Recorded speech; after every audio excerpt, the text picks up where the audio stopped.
favorite memory of 2020. Gotham Knights announcement. Emergency vehicles It are appears that a large portion of the building has actually In collapsed. international news, an explosion rocked Gotham City earlier today. We are now able to confirm that billionaire philanthropist Bruce Wayne is... Hogwarts Legacy announcement. That common bond we share is the legacy of Hogwarts. Unboxing and playing the PS5.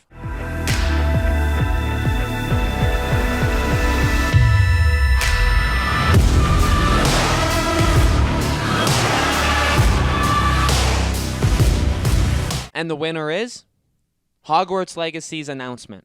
So this one is interesting. I wanted to make this topic. I think this topic is very, very unique to me. Jeff Keighley didn't do it, so I'd like to just claim credit for it right now. But no, I mean, I could probably go for more than just 3. I wanted to limit it to 3 because, in all honesty, we could talk about the first time that I played, or when I played Final Fantasy VII, or I guess the moment like we found out the leaks of like The Last of Us. I mean, there's a lot of moments in 2020 that were big, whether it was in good ways or bad ways. Now, obviously, this is a good kind of thing, but in all reality, when I was thinking about it, when I was giving the nominees, I was thinking, okay, in all reality, there is really only 3. Gotham Knights being announced was a tremendous win for the community, right? And it's so hard to put even into words what that felt like for me. Now, I wasn't the only one, right? There's obviously other Gotham Knights or other Arkham people on the internet, but like to be part of this for so long and to be such a big part of it, and then for it to finally get announced and for us to kind of experience it all together,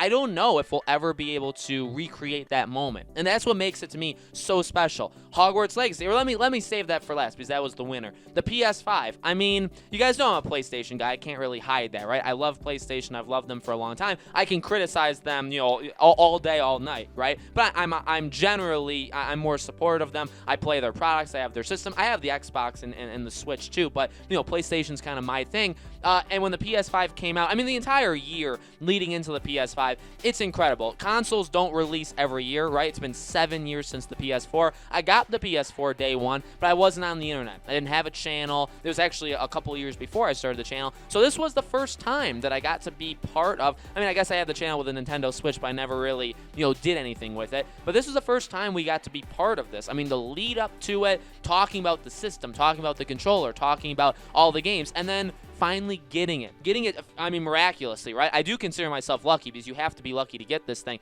To be able to get it day one, unbox it, see it for the first time, my dear Jesus, right? It was something special, and playing and all that stuff, it's incredible. But the winner, Hogwarts Legacy, it's something that I do feel like I'm kind of a bigger part of the Gotham community, or Gotham Knights or Arkham, or like literally like they got more views and there were more people that were interested than Hogwarts. But I just feel like Hogwarts connects much more powerful. And I'm not saying anything to diss the Arkham or Gotham Knights stuff, but look, I talked about this game when it was leaked back 2 years ago in 2018, October 2018. I've been talking about this game for over 2 years now, okay? I believed in it. And that's the thing. Anybody that was following me for these 2 years, we believed in this game. We believed in this game for the longest time. When everybody was telling us the game doesn't exist, the game's not real, the game's not happening, the game was canceled, whatever. We believed in it. And to see in 2020 kind of the highs and lows of like, well, will it happen? Will it not happen? Then we hear rumors that, no, it's absolutely happening. Now it's just when. When does it happen?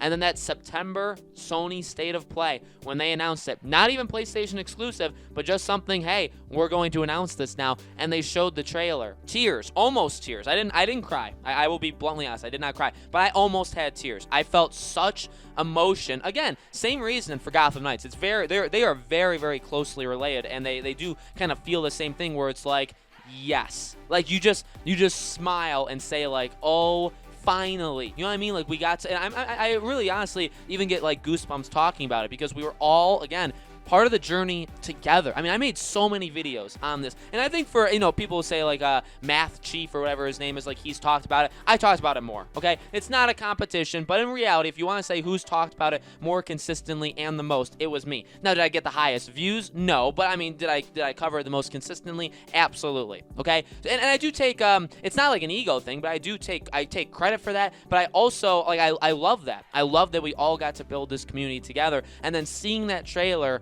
play before my eyes for the first time ever, it's just like gratification that, like, thank you, dear Jesus. The game is real. We can talk about it now. All that stuff that was purely speculation, or people said, like, are just not true, or it got canceled, all this stuff, it's now true. It's now real, and everybody knows it. And now we get all the people that never even knew this game existed. Now we get them. We get, and then not like to boost like subscriber numbers. I mean, like, we get them to talk to. We get to talk to these people. We get people that were mad and saying, like, oh, the game's never real, or people that gave up on the game that said, I'm not talking about this game until the game gets announced, and then I'll talk about it. They're back. I mean, it's just such a great feeling. Now, the game could suck. Both the Gotham Knights, Hogwarts, like, these games could be absolute trash fires, right? But the point is, for this favorite memory thing, is like, I don't know. I've never been part of something like this before. I mean, I covered Pirates. I feel like I was the most consistent, and not the biggest, but definitely the most consistent. And they actually did get quite a few views talking about, like, the Pirates movie, Pirates 5, back when it came out 3 years ago,